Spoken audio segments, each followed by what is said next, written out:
Hi friends, எல்லாருக்கும் வணக்கம். இன்றைக்கி இந்த வீடியோவில் என்ன பார்க்க போகிறோம் அப்படின்னா, ஒரு ஸ்வீட் ரெசிபி தான் பார்க்க போகிறோம். ஆமாம், கடலைப்பருப்பு பாயாசம். வாங்க நான் எப்படி செய்கிறேன் அப்படின்னு சொல்லிட்டு பார்க்கலாம்.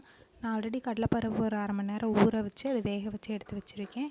கூடவே வெல்லத்தை பொடிச்சு அதை கரைச்சி வச்சுருக்கேன். அது ஒரு டம்ளரில் வடிகட்டி எடுத்து வச்சுக்கலாம். பாருங்கள், நான் கடலைப்பருப்பு ஒரு டம்ளருக்கு தான் போட்டிருக்கேன்.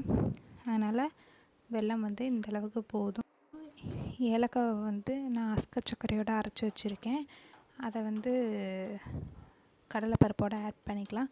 பாருங்கள், கடலைப்பருப்பை நான் பாதியே மிக்சியில் போட்டு அரைச்சி எடுத்து வச்சுருக்கேன். கொஞ்சோண்டு மட்டும் நான் அப்படியே வச்சுருக்கேன். அது சாப்பிடும்போது டேஸ்ட்டாக இருக்கும். அதுக்காக ஒரு கடாயில் நெய் விட்டு முந்திரி பருப்பையும் திராட்சையும் நல்லா வறுத்து எடுத்து வச்சுக்கலாம். அதை தனியாக ஒரு பவுலில் வச்சுக்கலாம். இப்போ மிக்சியில் அரைச்சி வச்ச கடலைப்பருப்பையும் கூடவே ஏலக்காய் பொடியையும் ஆட் பண்ணி நல்லா கலக்கி விட்டுக்கலாம். நான் இது கூடவே வெல்லத்தோட தண்ணியையும் ஆட் பண்ணிக்கிறேன். எல்லாத்தையும் ஒன்றா கொஞ்சம் கட்டி இல்லாமல் நல்லா கிளறி விட்டுக்கலாம். நம்மளுக்கு சர்க்கரை பாகு எந்தளவுக்கு தேவையோ அந்தளவுக்கு டேஸ்ட் பார்த்து நம்ம தண்ணி ஊற்றி கிளறிக்கலாம். சர்க்கரை தண்ணி ஊற்றி பாருங்கள், நான் ஃபுல்லாக எல்லாம் கிளறிக்கிட்டேன். இந்தளவுக்கு கட்டி இல்லாமல் நல்லா கிளறிக்கலாம். அப்புறம் நம்ம முந்திரி பருப்பு வறுத்த அந்த கடாயிலேயே இந்த பாயாச தண்ணியை ஊற்றிக்கலாம்.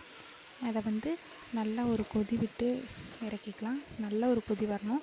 பாருங்கள், நெய் மேலே மிதக்குது, நல்லா மணமாக இருக்கும். இந்த மாதிரி இருந்தால் நம்ம தேங்காய் வேணும்னா ஆட் பண்ணிக்கலாம், வேண்டாம்னா விட்டுக்கலாம். எனக்கு தேங்காய் இதில் சாப்பிட்றதுக்கு பிடிக்காது, அதனால் நான் தேங்காய் ஆட் பண்ணல. இது கூடவே பால் அல்லது தேங்காய் பால் ஆட் பண்ணிக்கலாம். நான் இப்போ வீட்டில் இருக்க பால் தான் ஆட் பண்ணுறேன், தேங்காய் பால் ஆட் பண்ணல. பால் நான் அரை டம்ளர் ஆட் பண்ணிக்கிறேன். அரை டம்ளர் பால் ஆட் பண்ணி நல்லா கிளறி விட்டுக்கலாம். பாருங்கள், நான் நல்லா கிளறி விட்டுக்கிறேன். இப்போ அடுப்பு நார்மல் ஃப்ளேமில் வச்சு நல்லா ஒரு கொதி வர வரைக்கும் விட்டுருவோம். பாருங்கள், நல்லா ஒரு கொதி வந்துருச்சு. இது கூடவே நம்ம வறுத்து வச்சுருக்க முந்திரி பருப்பையும் திராட்சையும் ஆட் பண்ணி அடுப்பை ஆஃப் பண்ணிடலாம். அவ்வளோதான் ஃப்ரெண்ட்ஸ், இந்த வீடியோ. கடலைப்பருப்பு பாயசம் ரெடி ஆகிடுச்சு. இந்த ரெசிபியை நீங்களும் வீட்டில் ட்ரை பண்ணி பார்த்துட்டு எப்படி இருந்ததுன்னு சொல்லிட்டு கமெண்ட் பண்ணுங்கள். இன்னும் என்னோடய சேனலை சப்ஸ்கிரைப் பண்ணலைன்னா ப்ளீஸ் சப்ஸ்கிரைப் பண்ணுங்கள். பக்கத்தில் இருக்கிற பெல் ஐக்கானை கிளிக் பண்ணுங்கள். தேங்க்ஸ் ஃபார் வாட்சிங்.